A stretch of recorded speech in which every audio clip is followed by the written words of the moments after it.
The growing risk of tropical diseases due to climate change. The World Health Organization reports dengue increased from 500,000 global cases in 2000 to 5.2 million nearly 2 decades later. But now scientists are using new tools like drones and AI to limit the spread of these diseases. Manuel Bojorquez has the story from Peru. Iquitos, Peru is the world's largest mainland city, which cannot be reached by road.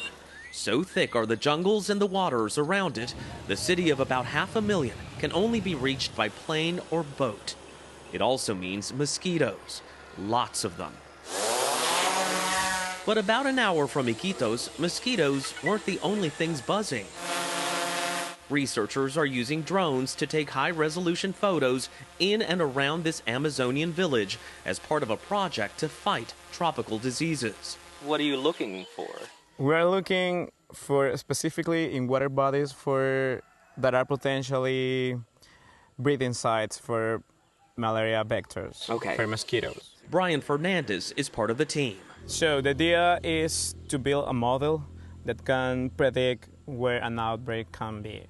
To even begin building that model, the team uses not only the drones, which can capture a shot every 3 seconds, but weather sensors to track conditions, even small recording devices to hear changes in what kinds of animals are roaming the area and what diseases they might bring. For the local kids, it's a novelty. But for Gabriel Carrasco, it's a way to help the children and their families. He's leading the research at the Cayetano Heredia Peruvian University in Lima. What we are trying to do is help people in really poor areas to survive. They're vulnerable in those areas. Exactly. Vulnerable in several ways. While the developing world's carbon footprint is small compared to industrialized countries, a warming planet, he says, can affect tropical regions disproportionately. Events are more frequent. So, for example, El Niño is more frequent now than some years ago. Flooding events or extreme heat events are more intense. We observe some of these extreme events in areas where they were not previously reported as well. All can result in ideal breeding grounds for mosquitoes. We visited this hospital in Iquitos just as Peru declared a health emergency due to surging cases of dengue, a mosquito-borne disease this young man was being treated for. Dr. Cesar Ramal Asayag specializes in infectious diseases. If you end up in the hospital, you're not working. Even worse to poor people, because not all the people have a salary and have to take some vacation days, 3 days. Tropical diseases cost affected households $33 billion a year in lost income and productivity, according to the World Health Organization.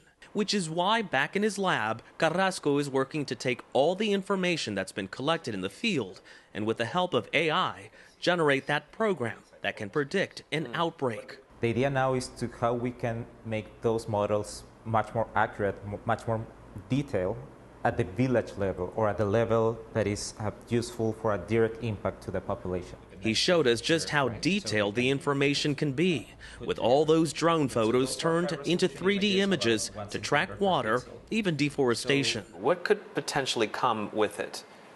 So there's a lot of studies that show that malaria mosquitoes, for example, like recent deforested areas. Eventually, he says, the technology can help areas around the world with limited medicines, vaccines, and doctors deploy them strategically to help contain the spread.